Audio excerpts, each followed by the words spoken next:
while. This whole last year has just been a complete whirlwind between some changes at work, and of course, I'm still tying commercially, and I'm just winding down now my commercial tying for the delivery of 2026. And I said I wasn't going to tie a lot of flies anymore, but I ended up. I think I took on about 7,000 flies for a couple of shops and a lodge in Labrador. So I've gone through literally miles and miles of thread, and the sacrifice in that, of course, is the social side of tying, which I really do miss. So again, thank you again, Derek, for not kicking me out of the group and for inviting me back on. And I really hope everybody enjoys tonight. I'm going to do some local Atlantic salmon patterns, and I'm going to do one sea trout pattern,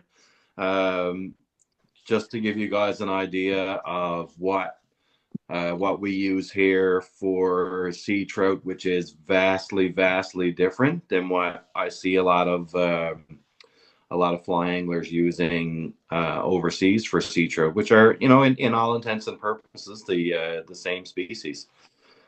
So yeah, so thanks again to Derek, and thanks for everybody. Hopefully everybody can understand me with my Newfoundland accent. If I talk too fast, please tell me to slow down. Understand you loud and clear from the west of Ireland. Hello, Owen. How are you? Not too bad, Mackie. How are you? I'm doing well. Looking forward to seeing you again in February. Or in November, sorry. November. Yeah. I'm flying. I talked to you messenger tonight or tomorrow, so I'm flying for him. Yeah. So hopefully the weather is more agreeable in November. Hopefully. Yeah. All right, so we're going to kick it off with a staple pattern here. It's a bastardization of a blue charm. The big difference for us is for the wing material. Moose is king here for all of our dark wing salmon flies. For white wing flies, we'll either use calf tail or goat mostly for the white wing flies. This one's going to be on a size 6, and we'll tie these depending on the time of year and water level. We might tie them as big as a size 2, and in August we'll go down to a size 14, and even smaller sometimes. We'll tie them on small trout hooks. I really like the heavy sprout hooks. So we'll tie them in size 12 and 14 on the sprout hooks for late season. Last August, we were fishing in a river nearby. I have a cabin in the central part of the province, and the fish just would not take anything remotely sizable on a regular salmon iron, and we switched out to really small sprout hooks. And I think in 3 days I ended up with 16 fish. So you play them a little more gentle with the small hooks, but they certainly work. And for the tag, it's just an oval silver. This is a Vineyards product.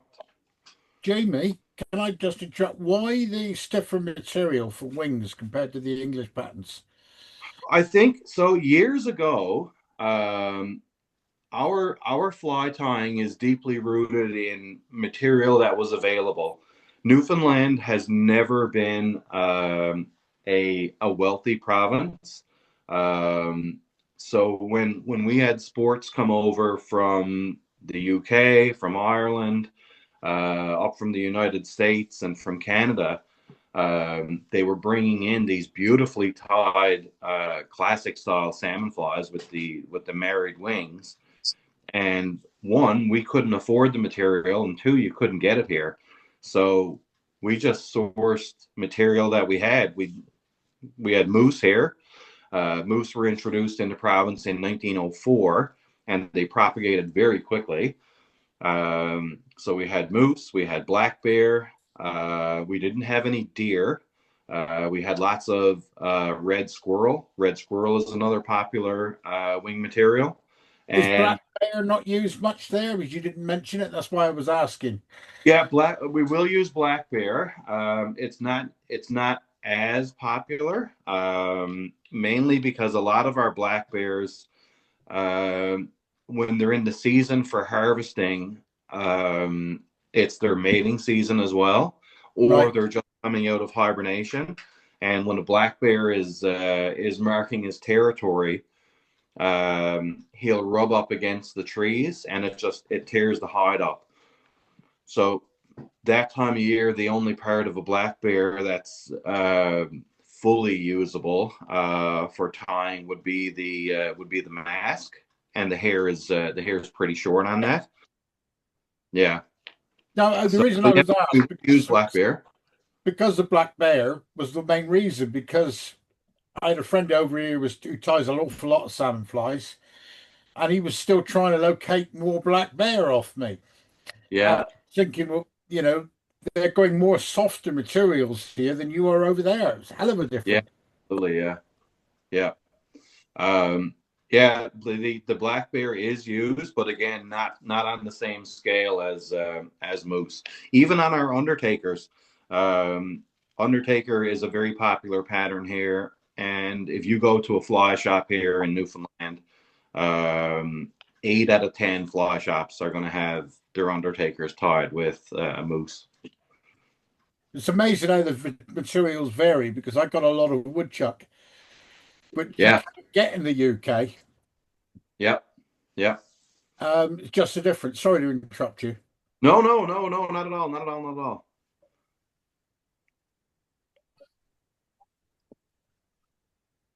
So we'll just make a few wraps there with the oval silver.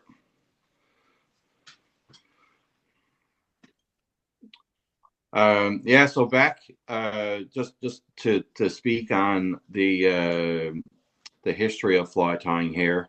For anybody that's heard of the riffle hitch, that was a style of presentation that was first fished here, and what it was, we had the sports coming from overseas and elsewhere, and they had these their flies were tied on the blind eye hooks, and the Newfoundland guides, when the catgut eye pulled out, they'd pick up the fly and put them in their pocket.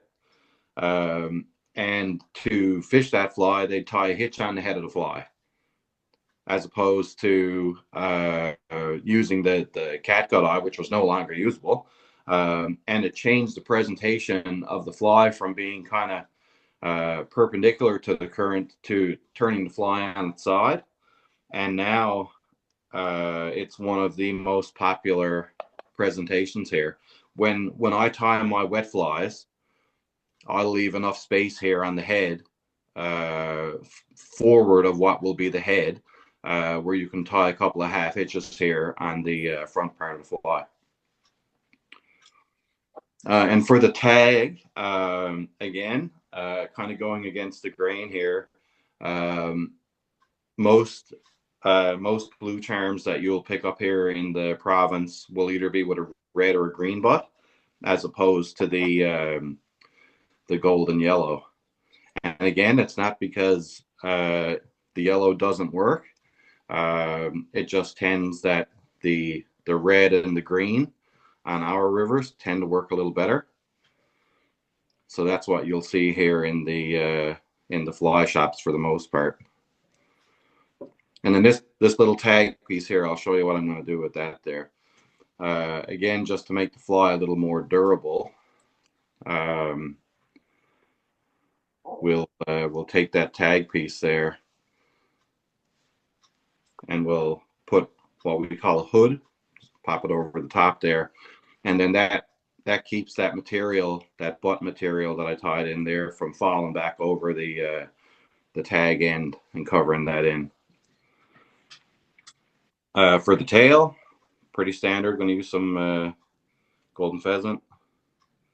And this stuff is getting harder and harder to find, especially anything that's dyed well. Some stuff some stuff you'll get come in and it's very, very pale. Some of the fly distribution businesses over here, they'll take one that was pale and they'll dye it either like a golden yellow or a sunburst color. I've got a dozen or so left that I picked up from a yard sale, essentially, that are still a really nice golden color, but they're getting harder and harder to find. Yeah, that's the worldwide. That is. Yeah.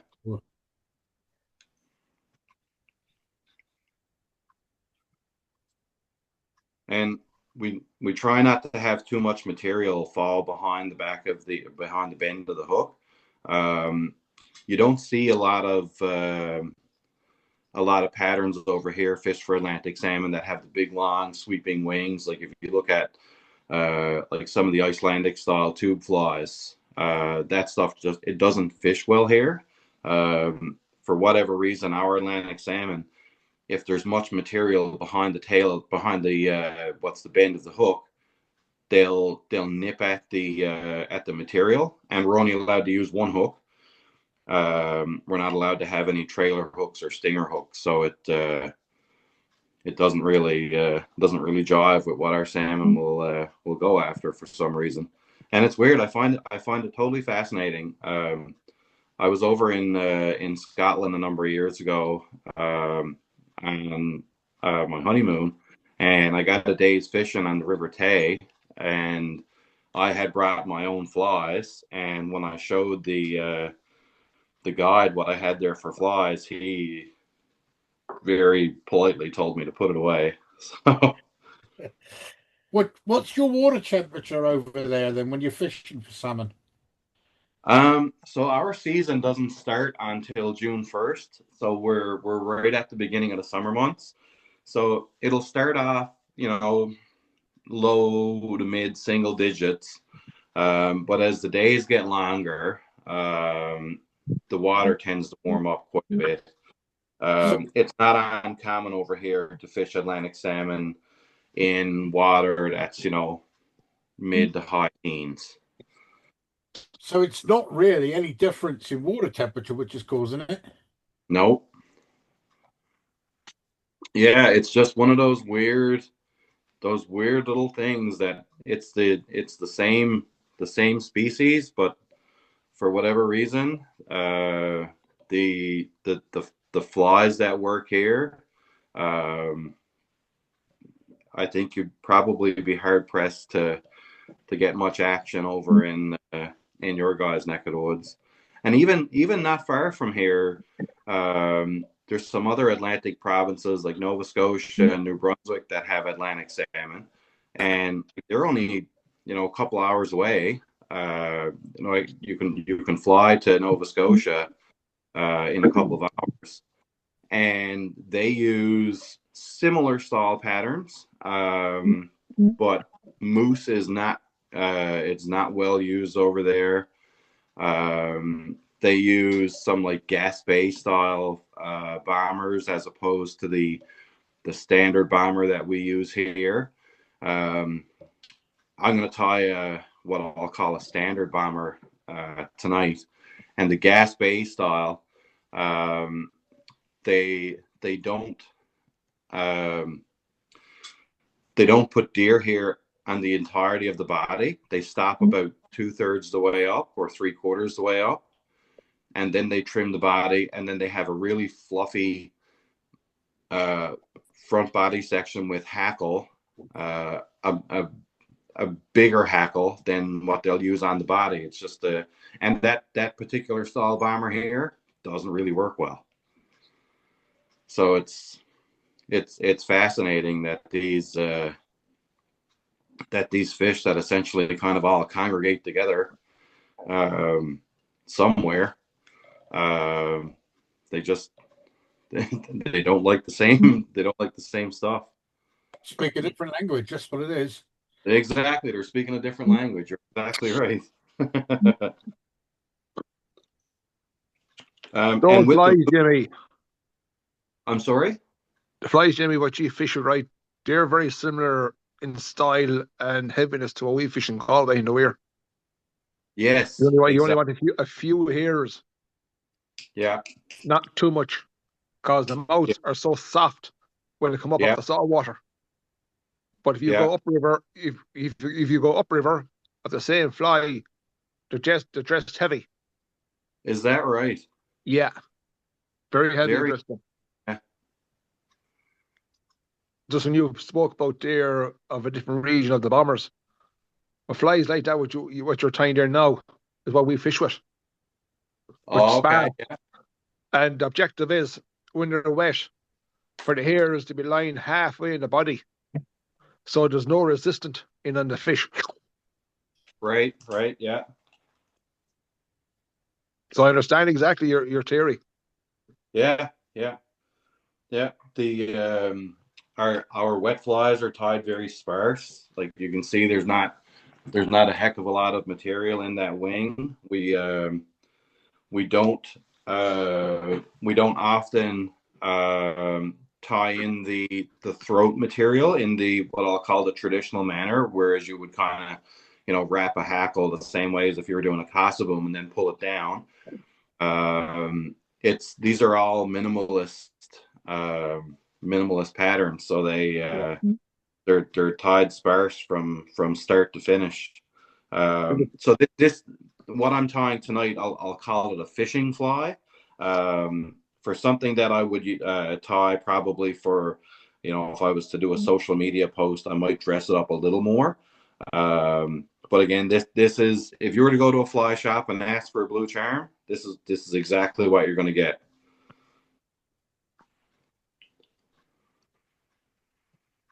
And then for the again, we use hen saddle for the throats there.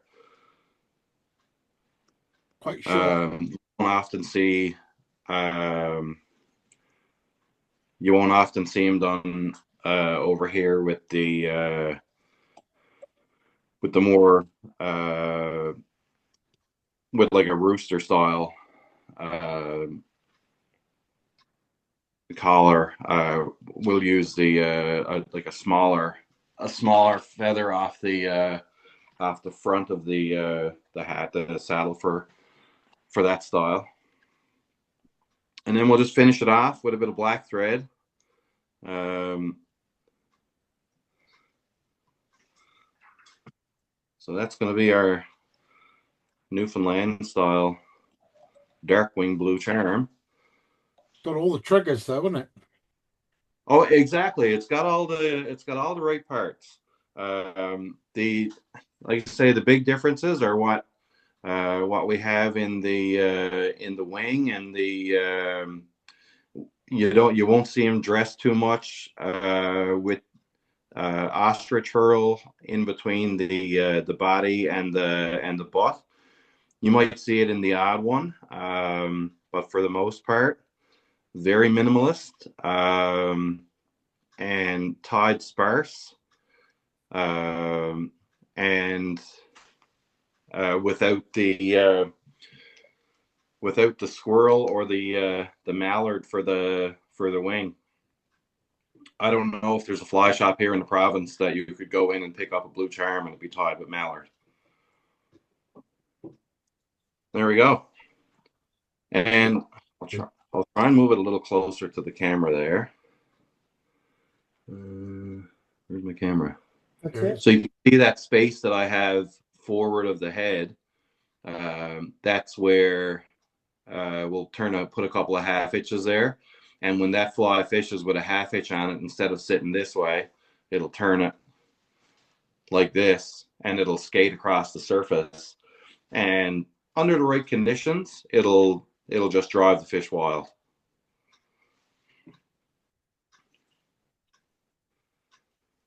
That's interesting. Anybody got any questions for Jamie? No? Or if I'm going too fast, just tell me to slow down. So this next fly, this is a fly that was created by a gentleman in a small town, about an hour's drive away from where I am. He's not known for his ability to tie with deer hair. So he came up with a rendition of a green machine. He's from a small town called Comebychance, and this will be a Comebychance style green machine. So it's just on a streamer hook. This is a barbless one. Oh, and yes, I should mention all of our flies here. When you fish them, you have the nipped barbs. And we're not allowed to use any doubles or trebles. It's single hook only here. Is that on the 6 as well? That one is a size 6 streamer, yep. Yeah. And for the tag on this one, this is just a double-sided mylar, gold and silver, and we're going to use the gold. And you see, I like using white thread for all my base material. I find the white thread lets the colors kind of shine through a little bit more, especially when you're tying small flies, and if you're tying them sparse, you don't want the dark black thread to bleed through and take away from any of the attractiveness on the fly itself. And then for the butt on this one, this is just a chartreuse uni stretch.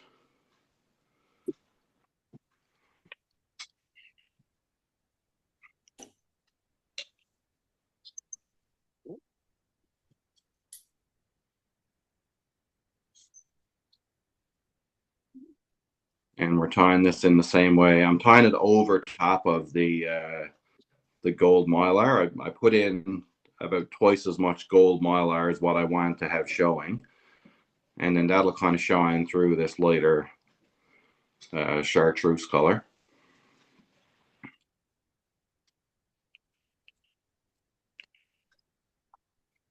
And this is a very popular pattern here. It's one that has been proven on most rivers here in the province. It's also a good sea trout pattern.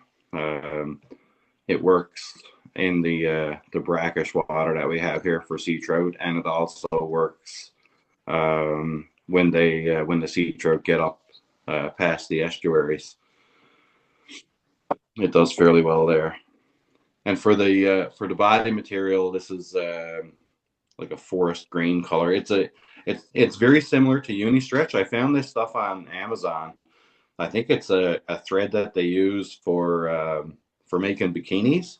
And I don't make a lot of bikinis, but I make a lot of this particular fly. So I picked up I think there's 1,000 yards on that spool.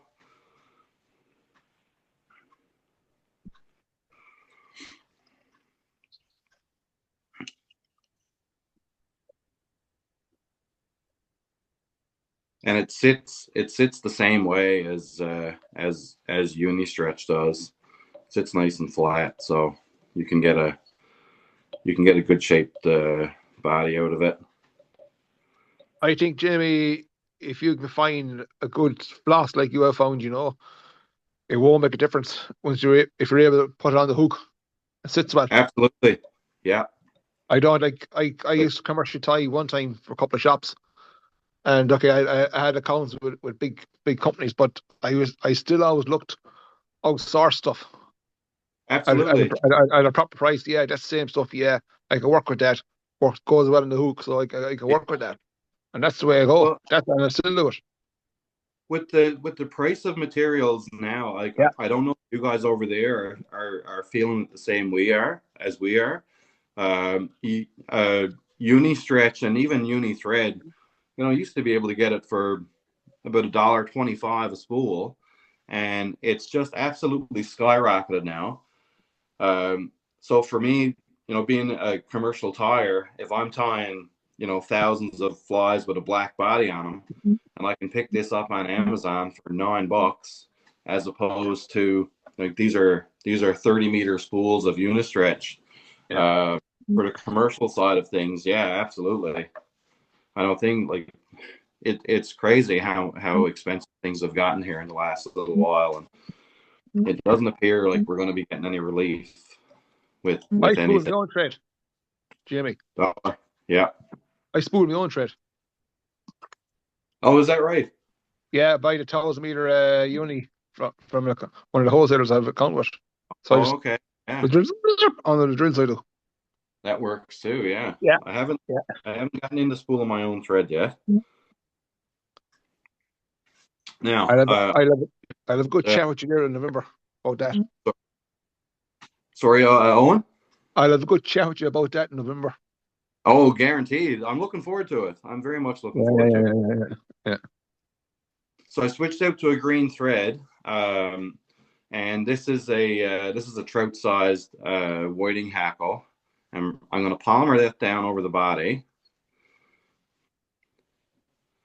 and then I got 5 wraps there, and then I'm just going to chase it with the thread, and you're not able to see that thread over the body, and now that'll lock that in. And now anywhere that hackle would snap off, if a fish was to bite the stem of that, the hackle won't unwind, so that turns that fly from a one fish fly possibly into a multi-fish fly. And again, a very, very basic, very, very basic pattern. There's only a couple of materials in it.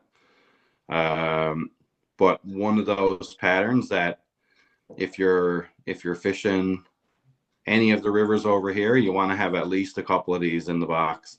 And what I do, I get orders from time to time, and fellas will say, "Oh, give me, one of this one and one of that one."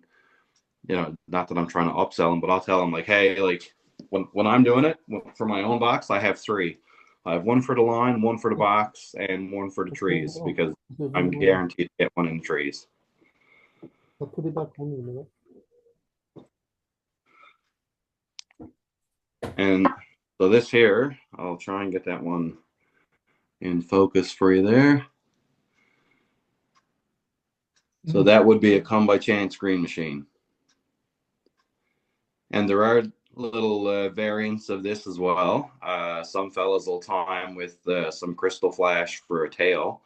I tend to keep them just like this. I don't like to have a tail on this particular fly, and it works pretty well. Armored flies like that are underrated. Yeah. I'm a big fan of lightly dressed flies.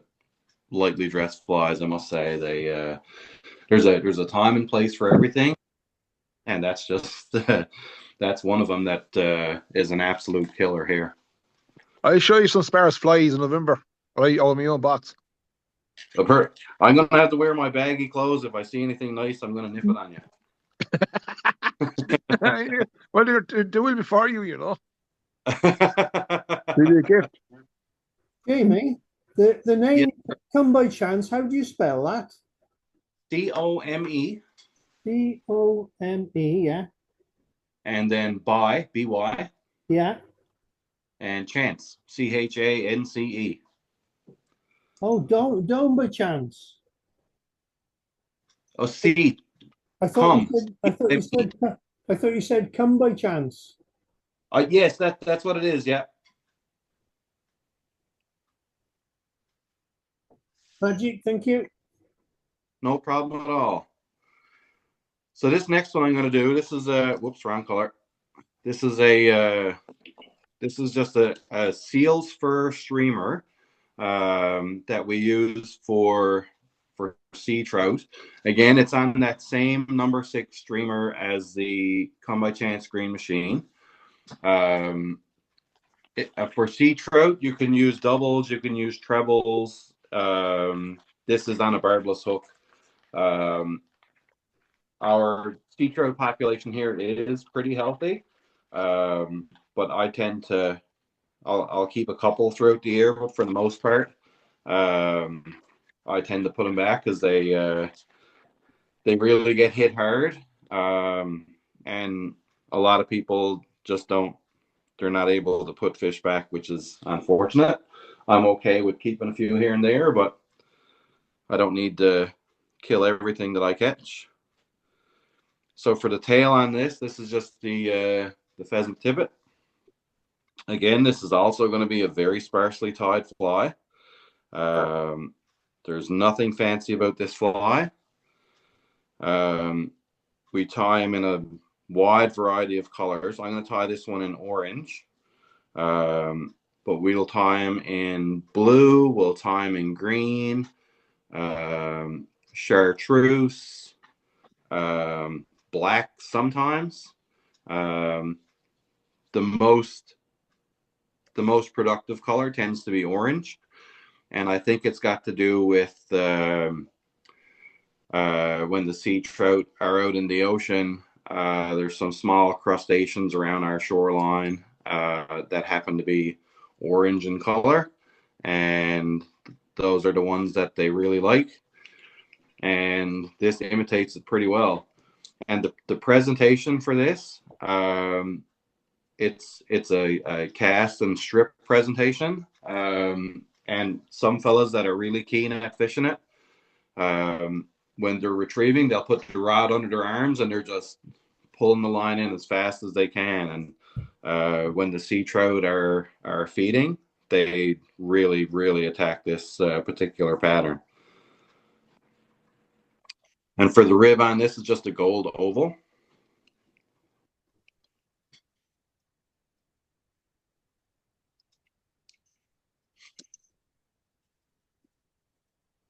And our sea trout season, it's open right now, but it's hellishly cold to go out. And where we've had so much snow, there's so much runoff that the estuaries right now are still pretty dirty. So it'll be another couple of weeks yet before the fishing really starts to pick up. Is most of your sea trout in the river or estuary? Both. Mostly in the estuaries. Once they get up past what we call in these brackish areas, they tend to get really sluggish here, and they turn into a different beast altogether. It becomes hellishly hard to catch them, and they turn color really quickly. They go from being these, a nice healthy silver to the darker colors pretty quick once they get up into these small streams. So I tend to target them in the brackish water, and that tends to be most productive. Like, do you guys fish them over there in estuaries as well? Yeah. Okay. Yeah. So you're chasing them on the tides, the same as what we are then, yeah? Yeah, well, I think even further upriver, the tide does make them move. Oh, okay. I found that, if you got to almost coincide your fishing with a high tide to make the difference of when they start to move up the pools. Yeah, absolutely. They feel the pressure even though you don't see it in the water rising. Yeah.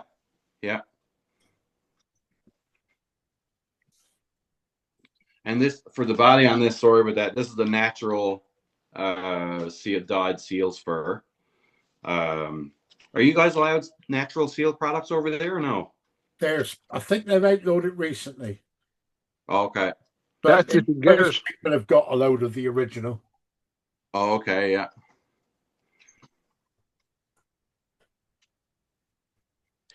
Is that baby or adult? Sorry? Is that baby seal's fur really soft, or is it adult? It's adult.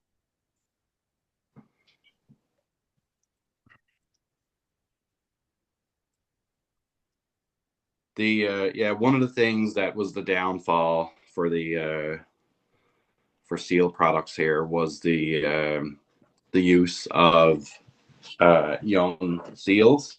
And years ago, you know, it didn't look good. It was highly unregulated, and you know, you'd get seal harvesters out on this, you know, white ice, and they were, you know, clubbing white coat seals, and it just didn't look good. So even a small amount looks a lot. Absolutely. And I understand it. I mean, you know, we live in a world now where, and again, not to go off on this rant, but we live in a world now where you have to cater to everybody and make sure that, you know, everything is politically correct. And that's our seal fur streamer. It's a very, very simple pattern. We'll scuff it up a little bit with a piece of Velcro. But again, just a couple of materials, and it's in every angler's box here that's fishing for sea trout. And we'll tie these fairly large as well. This is on a size 6 streamer, but we'll tie these up to a size 4, maybe even a size 2. I have had requests for them to be tied on like a big Carrie Stevens streamer. Yeah, this would be the typical size that you'd see around here. I can see why it works in brackish water. Oh yeah, one of the colours we tie for sea bass, and when you got a bit of colour in the water, orange will always work best, as the same as for pike. Oh, okay, yeah. I don't know why, but they see orange in brackish water better than they do black or any other colour. Yeah. Yeah, no, it's very good. Well, pizza is yellow. Sorry, I didn't hear that. I need to translate. Yeah. Fluorescent yellow is very good as well in brackish water. Yeah, definitely. All right. Any questions on the seal fur streamer? All right. Get some of this stuff out of the way there. So I'm going to tie, this is a small bug. It's just a variation of a green machine again. This one will be tied more traditionally. I'm going to spin deer here with this one. And this one is on a size, this is on a size 4 Sprout hook.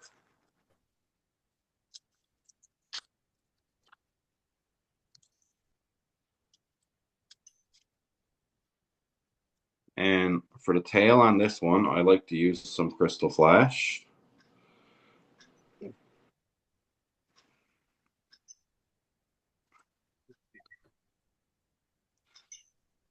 So there was an angler that was fairly well known from the Nova Scotia area, Mike Crosbie.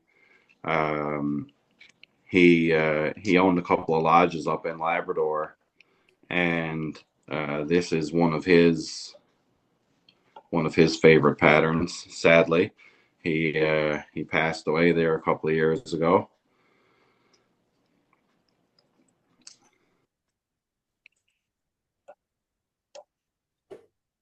So the entirety of the tail on that is Crystal Flash.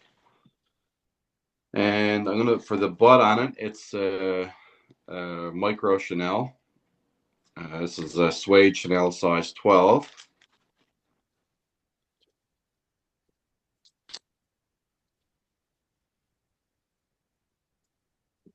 Do flies come and go out of fashion in Canada the same as it does over here? You'll get, it's funny. There's been a couple of local guys that, they come up with a creation. Essentially, they're all variations of something.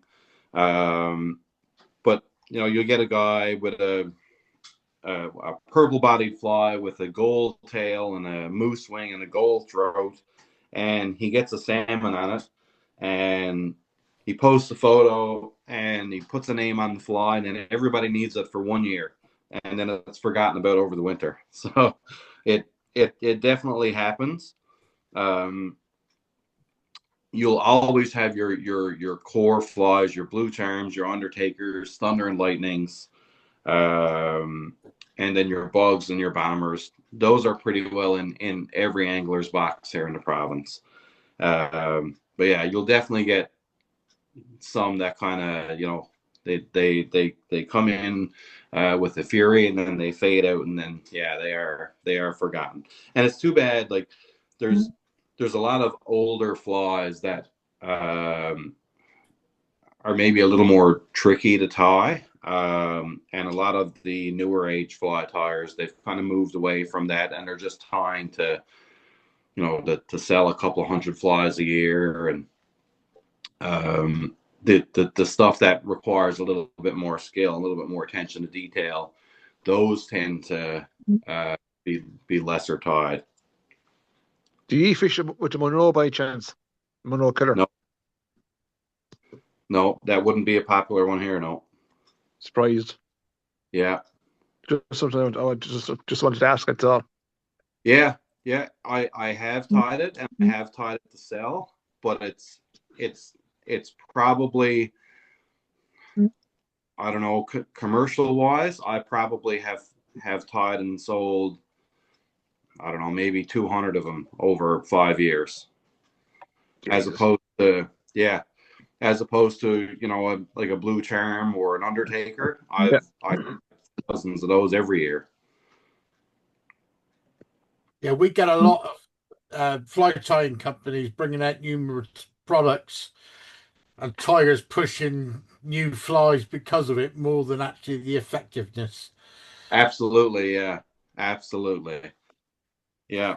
And it's a shame because, I mean, I understand, companies, they everybody wants to be ahead of the next, and they need to come out with, the next new thing and the next great thing. But at the end of the day, you're coming into a market that's pretty well established, and I mean, it's hard to recreate the wheel sometimes. Yeah, I must admit, I'm one which has gone back more to natural materials and away from synthetics, because it just gets so much more movement and pulsation in the flies. Absolutely, yeah, absolutely. I only fished with 6 flies for salmon. I fished with the same materials as I did 35 years ago. I don't believe in changing. Well, if it ain't broke, don't fix it. Or like commercial tying for orders for people. Oh, I want this, I want that. Such materials out. I want that in the fly, and that's what you're up against. So you have to tie for them.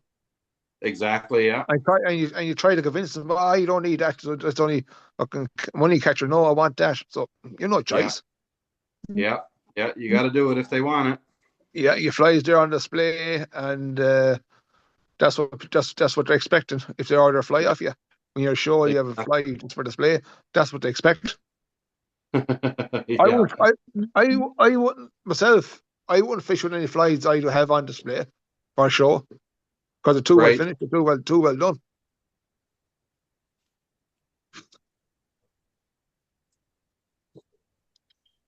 Yeah, when I look at the amount of stuff that I have, down in my office there, flies that I've tied for this and that and the other thing, I probably have, like you said, Owen, I probably have 6 or 8 flies that are my starting lineup, and when desperation hits, I'll might change. Exactly, yeah. It might. But for the most part, I'm just sticking to that stuff that I know it does well, and it does well for a reason. And when you're fishing a fly with confidence as well, like it's totally different. You know, you put something on.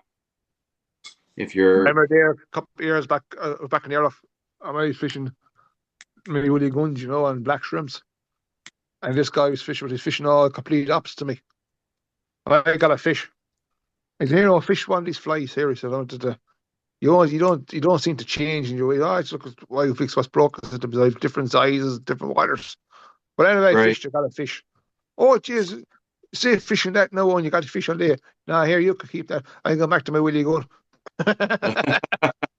Forecast after changing the willy gun, I got a fish again. Like that's it. You've got confidence in it, and you just fish it differently.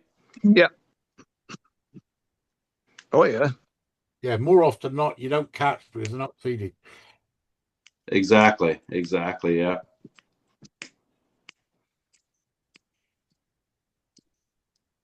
So I like to tie these fairly skinny. Some tires, they'll have them, you know, a little more shape in the body. They might have them like pylon shaped or cone shaped type bodies. I like to have the body of this particular fly fairly cylindrical. And I'm going back to that same small hackle. So this fly would be fished what we would call damp. It's not under the surface. It's not on the surface. It's kind of the little in-between type thing there. And it does fish fairly well. And Palmer and the hackle on this the same way as on the Comebychance Green Machine. And going to chase it again just to make sure that it doesn't break off on a fish.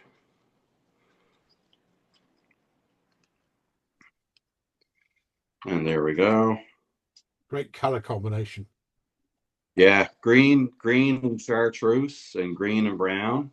It's one of those combinations that does very well, I must say. So this would be, it's called a Crosbie Bug, after Mike Crosbie, who was the creator of it.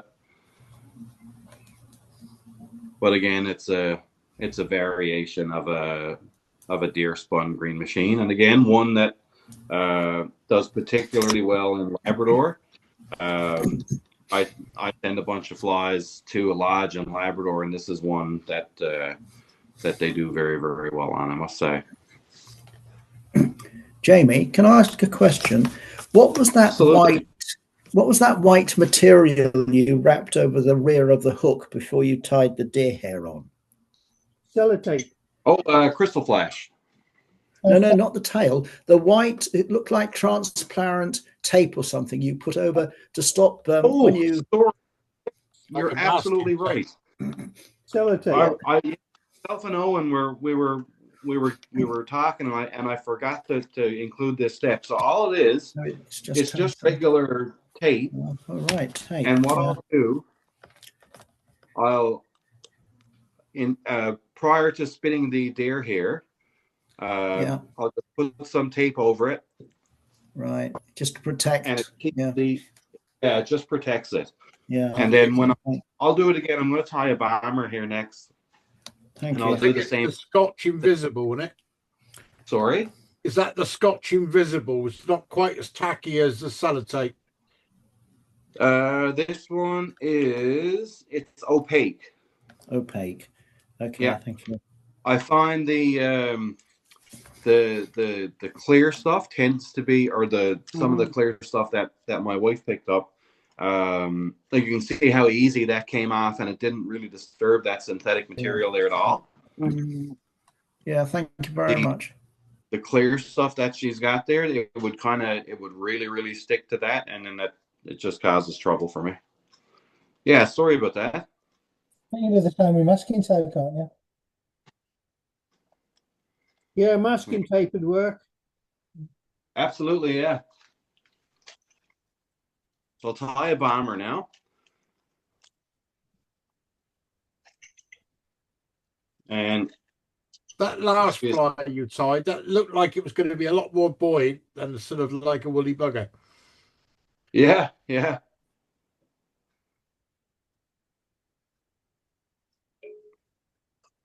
All right, so this is a size 6. This would kind of be a standard size. It's a good all-around size. We will time from size 2 right down to a size 10. But you know, if somebody was to come over and say, hey, I want to come over, I want some bombers, what size do you think? Size 10 would be, size 6 is what I would recommend most. And with the calf tail, there tends to be a lot of small underfur there now. I don't know if this has been a thing that has been of more recent times here. The calf tails that we used to get years ago, you could use the entire calf tail. And now down here at the base tends to, you know, I'll save this for some trout flies. The middle section tends to be okay for bombers. And then the top part, it's really wiry. And I'll save that for a different style bomber that I tied over at the British Fly Fair a few years ago called a dirty bomber, which is just it's a very quick, a very quickly tied bomber that you don't stack the tail, you don't stack the horn, and the body isn't packed real tight. So I still get to use it all, but what I'll call the prime part of the calf tail now is certainly a lot less than what it used to be. Yeah, it looks a lot softer, that, compared to what I've got. Yeah. You're getting older though, Pete. Eh? You're getting older though. You know what I mean, though. Mine's very wiry. Oh, okay. And for the length of the tail, I usually have the length of the tail about the same as the gape of the hook. Try not to have it go too far past the bend of the hook. And I'll take these ends and I'll cut these on an upward angle. And it'll make more sense in a second why I do that. Over that end. And now I'm going to leave a little space there just behind the eye.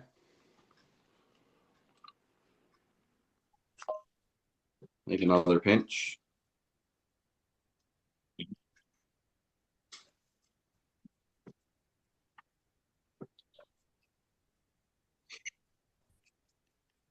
Again, I don't send a lot of bombers over across the pond.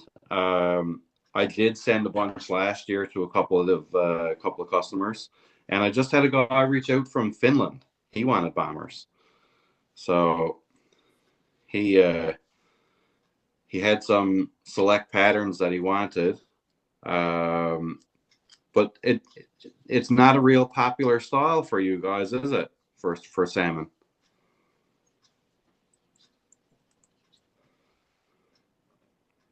And now the ends on this one I'm going to cut on an opposite angle, and then whoops, and then that junction there is fairly straight. And not a necessary step, but you can see how the wing, or the horn, I should say, is kind of flat down against the hook. I like it to stand up a little bit, so I'll just take a couple of wraps around the base and a couple of wraps in front, and then it stands up nice and it's out of the way. I think the difference in the change of your calf tails is purely and simply the age they kill the animals now. It very well could be, yeah. The veal animals, calves, were killed 8 to 16 weeks, and now they go up to 8 months. Oh, okay. Yeah, that would make sense. Now back to my handy dandy Scotch tape. So I'm gonna cover in the tail section and around the horn. And that's just going to protect that. It keeps it out of the way when I'm spinning the hair. And when you're trimming it, it keeps it safe. And I'm not using the same thread for the body. This is 140 denier for spinning, just so I can pull on a little tighter. Some of the bombers that I tie, the customer will ask for a particular colored buff. Again, the sky's the limit with this stuff. Like I've tied every combination you can think of. Green and orange, a green body with an orange hackle. It works everywhere. It's one of those. It doesn't have to be anything other than green and orange. And tea, please. The deer here that we're using, it's done from white. It's not the deer body, it's deer belly. It's a little easier to dye the brighter colors. Some of the pinks and reds and oranges, when you try and dye the body material or the body skin, you just don't get the vibrance in it. So on my first clump, when I'm gauging how much to cut off, the first clump is about the same diameter as the barrel of a pen, and then the second and subsequent clumps are about as big as a Sharpie. Any more, any less than that, it just tends to not spin real good. And I like to, when I'm spinning it, I like to cut the end off nice and square, just so it sits in against the body fairly well.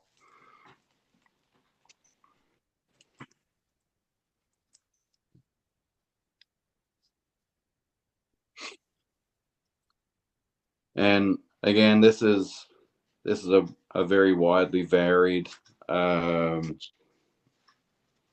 color pattern, and the same as the deer spun green machine. It's tire preference for body shape and body size. Some people like them very voluminous. Some fellas tie them real skinny. I'm kind of in between on the bombers. I don't like them too skinny. I don't like them too fat. And I mean, they all do the same thing. They all fish fairly well as long as you've got a good hackle, and you've got a hackle one that's it's got enough fibers on the vein, and two, it's consistent enough that you don't get a lot of ups and downs. You're not using any sort of packer. Is that because you like the deer hair a little bit looser? As I'm tying it in there, I'm kind of pushing against it with my thumb and finger. Yeah. There are a couple of tools specifically made for it. One has got almost like a clamp style thing that would go down the top and bottom of the hook, and you can push in on it. But I find if you pack it too tight, it becomes really difficult to trim well. So I don't pack it super tight.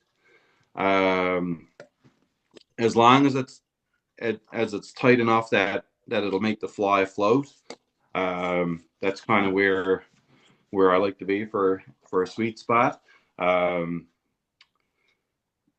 You can really pack it in tight, but on a finer wire, like I find when you get down to a size 8 and a size 10, if you're putting a lot of force on it, it's really easy to bend the hook in the vise, and you can end up pushing the calf tail down over the back of the hook. Okay. And then I use a specific kind of scissor for the deer. And my first snip, I kind of cut on the same angle as the eye of the hook. So I'll take one little snip, and then I'm just all the way down through the body. So now I've made a little track here, and that's going to be my gauge then for the rest of the body. And when I'm trimming, I only go in one direction. I won't like say trim here and then go here and then back here. It just makes it a little more difficult to keep everything uniform. So, and having a rotating vise makes that super easy. All right, so that's okay for a first pass. Now I'll take that tape off on the rear and just kind of fluff that up a little bit. And then I'm going to turn my scissors perpendicular and just snip any of the hairs off that kind of got trapped down underneath the tape, and just to square off the end of the body segment there.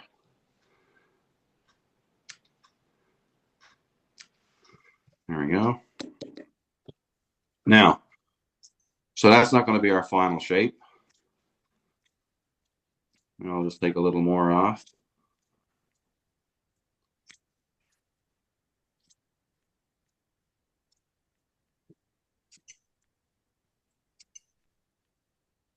Work all the way around there.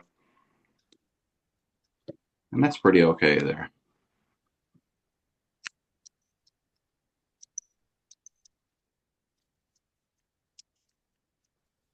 There we go.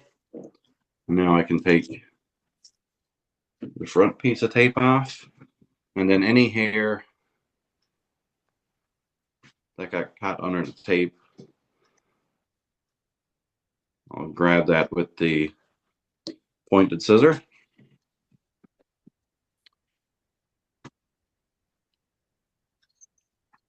And back to our thread. And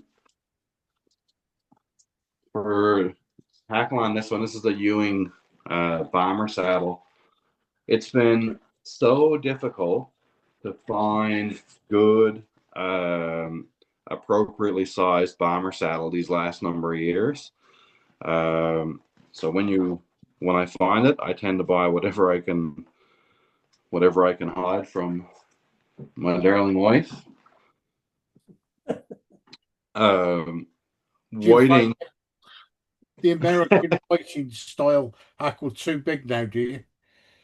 Yeah, a lot of the whiting stuff, like there a few years ago, whiting, they sold a lot of the Euro saddle hair, and initially they were nice and big, and you could easily tie a size 2 bomber out of their saddle, but they just got progressively smaller.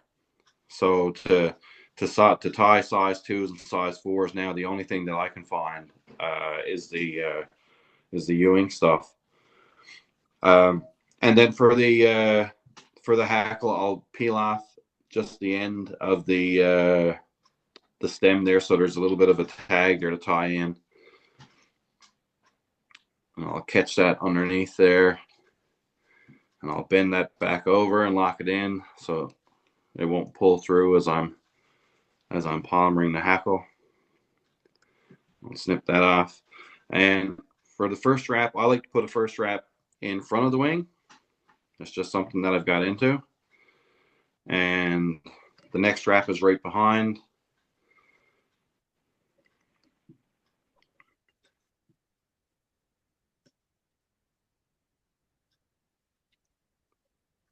and that's about as far back as I want to go there.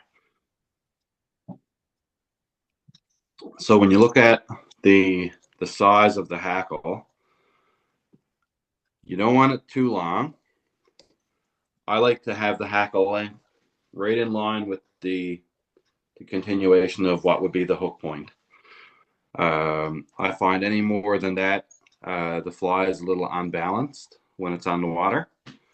And any less,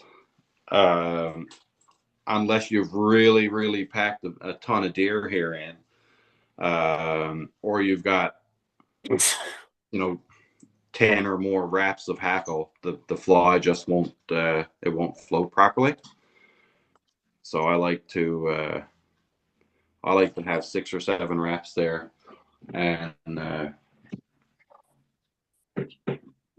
hackle then is just, it's the right length. It does well. I also started using, this is a Glow-Brite material. It's a Vineyards product. It's UV reflective, and I just started putting hot heads on a lot of my bombers, and I like to think that it makes them catch more fish. Maybe it does, maybe it doesn't. And this would be a typical, oopsie.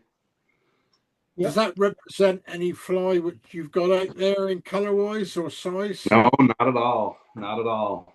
The fish tend to attack this just out of frustration, and a surface take from an Atlantic salmon on one of those bombers it's like nothing else. I dearly, dearly love fishing bombers. I find it very, very exhilarating watching the fish come up and just they move so much water when they go after a bomber. It's amazing. You can hear the ferocity when they go for a bomber. Yeah, it's so much fun. It's just so much fun fishing bombers.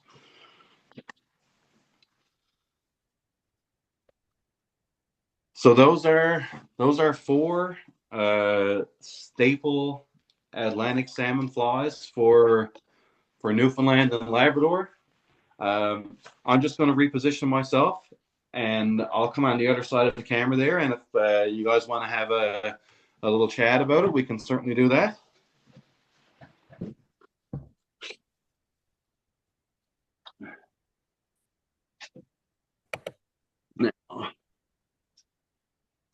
I got to tie some of those up for the test at the weekend. There we go. Yeah. So the those flies, for anyone that's coming over here, I would definitely say have a range of those in different sizes and colors, white wings, dark wings. Yeah, definitely. And Derek, what I'll do, if you want to note everybody that's here and you want to do a random selection, I'll send those flies out to somebody. Magic, thank you. Do you use that fly for sea trout as well over the top? No. All of my sea trout fishing is subsurface. See, that sort of fly would work well, in my opinion, for sea trout here. Is that right? Because a lot of our takes are off the top when you're pulling the fly over the surface. Amazing. Yeah, it's just so it's fascinating to hear that these species that are, they're the same fish. They're sea run brown trout. Yeah. They just they don't speak that language here, like you said. Yeah. We used to catch a lot of sea trout when we were kids, Ryan from Cled on the estuary in the year, but then we'd be using flies. I used to tie in deer here on the 2 flies. You fire them out, you were skating around in a half moon circle, and bang, you'd be pulling up the side, bang, they'd be chasing us with it. Really? Yeah. You know what I mean, though, I mean, don't you? I do. that looks like it could be a perfect type of sea trout fly, especially in dark. Yeah, pitch dark. Yeah. Just when you have the light you might have a light of some lampshade or house going across the river. That's what I find is more effective. Is that right? Yeah, yeah. Highly effective. I don't say. I can't remember ever taking a sea trout off the surface. I find that so strange because even in daytime, you get a fly. I've been trout fishing for browns, and you get a fly caught in a bit of weed, and you just give it a bit of a whip to pull it out, and then it skates across the top, and the sea trout will come up and go bang. Yeah, no, we fish a lot of like a Gamera style scud. Essentially, we just call them. I would if I was in the sea fish something like that, right? But further inland, I'm talking 3 mile inland. Yeah, maybe 4. They take on the surface in pitch black. Yeah. Wow. Yeah, just one of those things. I fish a big black fly when I'm inland. Really? Just all black. That top fly is just tied in all black with the hackle like that. I reckon would work well at night. Yeah, with a bit of a tail in it, a bit of a marabou tail in it. I don't think you need the tail. I would anyway. Interesting, Many thanks for tonight, Jamie. Sorry, Derek. Many thanks for tonight. Derek, thank you very, very much. I really appreciate the opportunity again. Thank you. And yeah, hopefully catch you at the BFFI. Sorry? Hopefully catch you at the BFFI. Yeah, I'm hoping that the weather won't cancel out my invite for next year. So I think regardless if I get an invite or not, I'd come over anyways, because I've never had the opportunity to be there and not be on Fly Tires Row. So to be able to go and mingle a little bit more might not be a bad thing anyways. Yeah, it's a good show. Yeah. I love it. I love it. I love every minute of it. I must say, it's so much fun. I'm tying now on the outside on the copter set for 6 years in tires row. Yeah. Yes, you miss the aurora of being up on Fly Tires Row, right? But now when you come, it took me a year to come off it as a copter. It took me 3 times I brought myself to the hall to go into it. I just couldn't bring myself into it. Do you know? Boom! I'd be not back. But this year gone by, I was able to walk in. Didn't realize I was in there walking around, and it was a different atmosphere. It was. I enjoyed it. Yeah, but definitely. People didn't come to you where I was tying a copter. I enjoyed that more so. Yeah. Because there's nobody up there in queue trying to get into you. They're up there more calmly, more time to talk to you. Yeah. No, I'm looking forward to getting back, and I'm really looking forward to getting back to Ireland. I wasn't able to do Ireland last year where Stevie changed the dates. It clashed with our hunting season here, so I had to prioritize putting meat in the freezer. So, but this year, being that it's going to be back in November, so it'll be nice to get back to Ireland again. It'd be the same way with me if Stevie put the show in September. I said, no, Steve, I'm not going. Duck season's in. I'm going duck. Yeah. Very good. You get turkey still in Canada or not? None in New-Foundland. But when you get up into the mainland Canada, there's turkey. Here we do have a lot of waterfowl here, a lot of different species of ducks, some sea ducks. We get a pretty good flock of Canada geese come in. We have a couple different species of grouse. We have spruce grouse and rough grouse. We have rock ptarmigan. Yeah, there's you're looking feathers as well. Yeah. I've taken some grouse and I'm certainly not as capable as Steve Cooper, but I'll skin him, or I'll pluck some of the feathers out and put them in a little bag, and we get a lot of bugs in the birds over here. So anything that I harvest and that I plan on putting in a drawer with the rest of my material, I'll put it in a Ziploc bag and put it in the freezer for a while first. I don't know if you guys have any issues like that. I do that with Yeah. the wires. 2 weeks. But you have not to. At least 2 weeks in the freezer. Yeah. Well, I do it in night after being in the freezer. I get some newspaper and a shoebox, put them into that, and up at natty for another 2 months. Oh, okay. Kills it, Yeah. everything completely. Every louse in it kills completely. Right. Whatever it is on ink, the paper, it kills it. Right. I used to use naphthalene crystals. Oh, okay. Yeah. You know, the stuff that keeps the bugs away. Once Or the Yeah. mock dog. I think it's just naphthalene, isn't it? Yeah.